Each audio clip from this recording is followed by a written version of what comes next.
The verdict had already been written before anyone said a word. You need to understand that first, because everything else that happened in that office, every glance averted, every door quietly closed, every procedural memo left unsigned on his desk, makes no sense unless you accept that fact from the start. Martin Howell did not walk into a neutral room.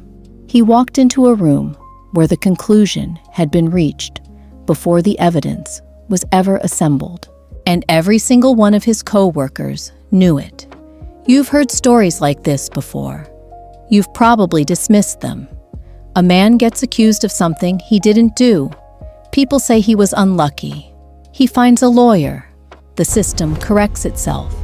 But this is not that kind of story. This is the kind that exposes the precise mechanism by which institutional silence turns ordinary colleagues into passive instruments of injustice. And it ends not with a lawyer's motion or a committee review. It ends with something that had no name in any procedural handbook. Martin had spent 19 years as a senior compliance officer at a regional financial services firm in the Midwest.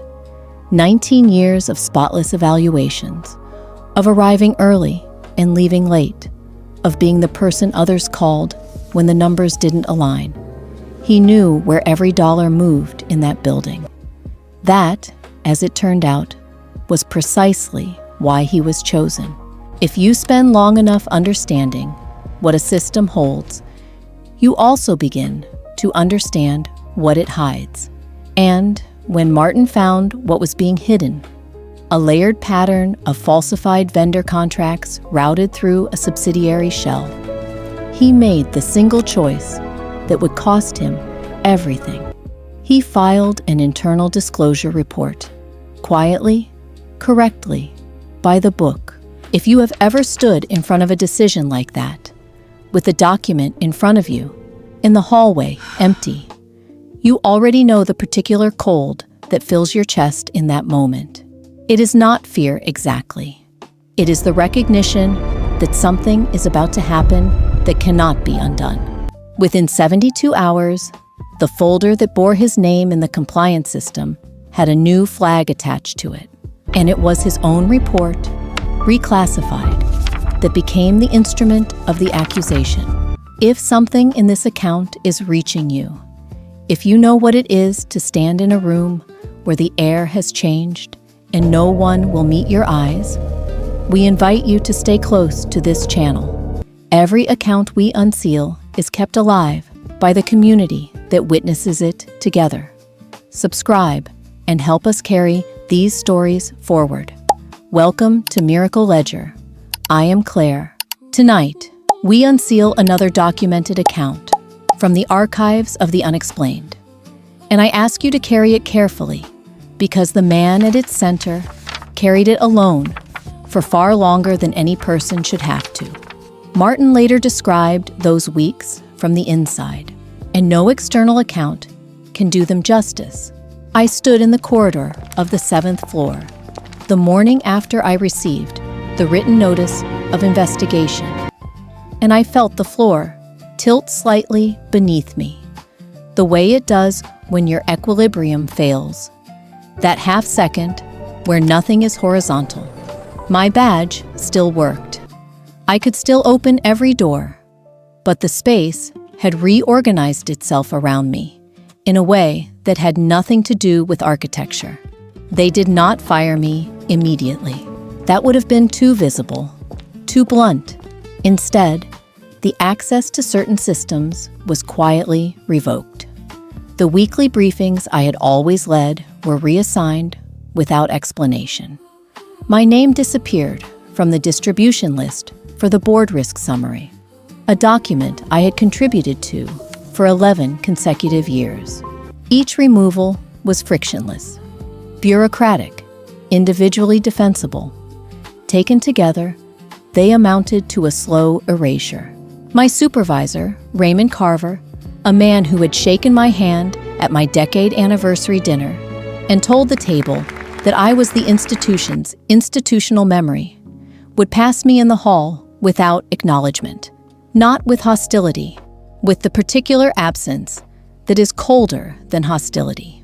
The absence that says the decision has been made, and you are no longer a factor in any calculation. I ate lunch alone. I read every procedural regulation I could find. I called 2 attorneys who told me the case was complicated. The third did not return my call. At home, I kept my voice steady for my wife and my daughter. But at night, sitting at the kitchen table after they had gone to bed, I stared at the envelope the HR department had sent and understood for the first time in my adult life what it means to have no root, not a difficult root. No root.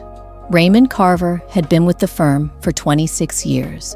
In that organization, 26 years was not tenure. It was architecture. His name appeared on committee charters and vendor approval frameworks.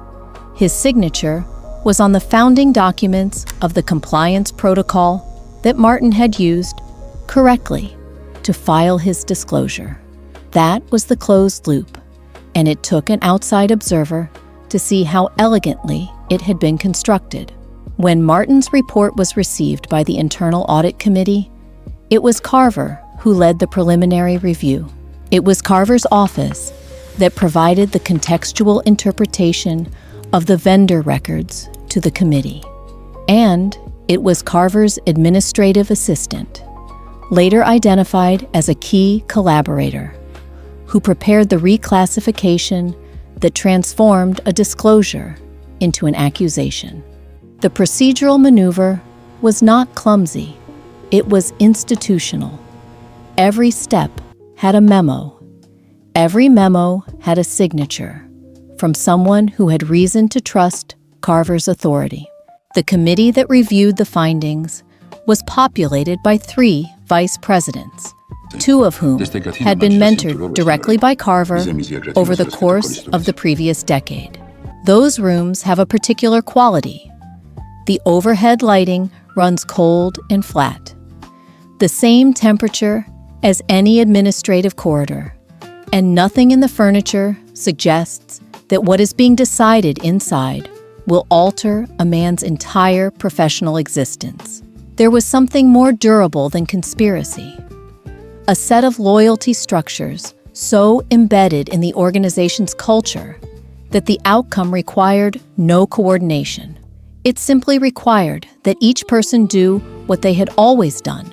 The chain of evidence against Martin, the reclassified vendor log, the selectively quoted email thread, the timeline discrepancy fabricated through a version control edit, was not airtight. Anomalies existed. The date metadata on 2 critical documents showed modification timestamps that post-dated the alleged transaction windows they purported to document. A forensic accountant who reviewed the file independently, engaged at his own expense and from his personal savings, identified 3 entries that bore the structural characteristics of retroactive reconstruction. None of these anomalies had been presented to the committee. There was no procedural mechanism requiring that they be. If these accounts touch something in you, take a moment to join our circle. Subscribe to Miracle Ledger and help us keep these unexplainable records alive for those who need hope the most. If the weight of this account is reaching you, if you have ever stood at that kind of limit and found nothing left on the other side of every rational door, we ask you to stay close to this record. Subscribe to Miracle Ledger and help keep these documented accounts alive for the people who need them most.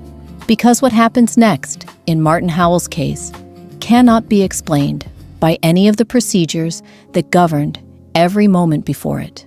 41 days after the initial notice, Martin Howell's wife, Eleanor, placed a small folded card on the kitchen windowsill. It was a novena card to Saint Jude Thaddeus, the patron of desperate causes. She did not announce it. She did not explain it. She simply placed it there, in the morning light, the way a person places something they cannot carry alone. Martin saw it. He did not remove it.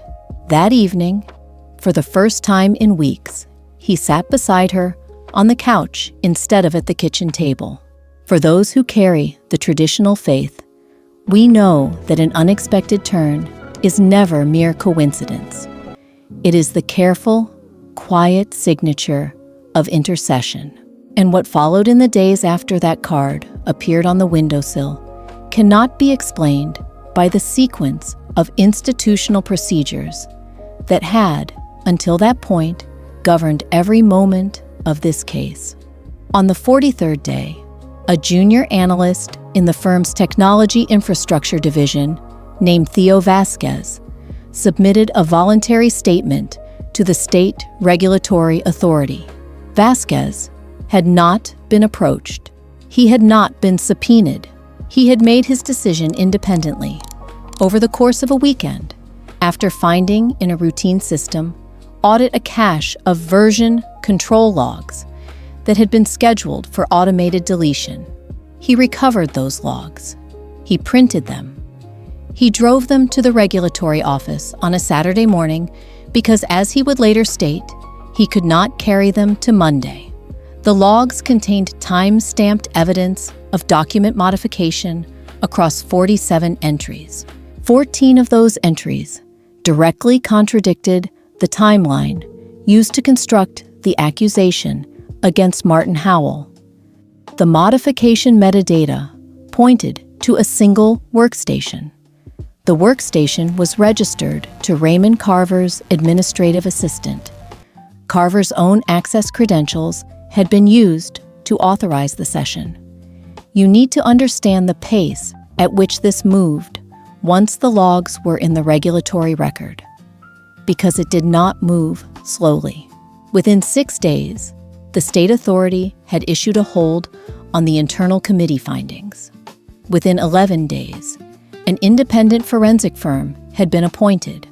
Within 19 days, the reclassification that had transformed Martin's disclosure into an accusation was formally reversed. He received written notification on a Tuesday morning. He was sitting at the kitchen table. The envelope looked identical to the one that had upended everything 47 days before. His hands were steady when he opened it. He had not expected that. There is a particular quality to the relief that arrives after an extended injustice, and it is nothing like the relief that follows a resolved difficulty. It does not feel like release. It feels like ground returning beneath you after a long time of standing without it. I want to describe that carefully, because I think those of us who have stood at that kind of limit understand the difference. When the formal reinstatement letter arrived, I read it 3 times before I was certain the words meant what they appeared to mean. Then, I walked to the kitchen windowsill and stood there for a moment. The novena card was still there. Eleanor had not moved it. It is a heavy truth to witness a proud soul reach its absolute breaking point. But the ledger teaches us that the valley must sometimes be walked before the light can be fully understood. Raymond Carver resigned from the firm before disciplinary proceedings were formally concluded. His assistant accepted a negotiated resolution with the regulatory authority. The committee members who had approved the reclassification submitted individual statements of review failure. Not one of them used the word mistake.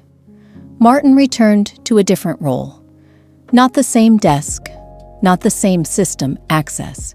He did not want them. What he wanted and what he received was a formal written acknowledgement that his original disclosure had been correct and that the reclassification had been improper. That letter now sits in a frame in his home office next to a photograph of Eleanor and a copy of the novena. If you are carrying a cause that feels impossible right now, subscribe to this archive and stay close. The next file is already waiting to be unsealed. This case is now sealed.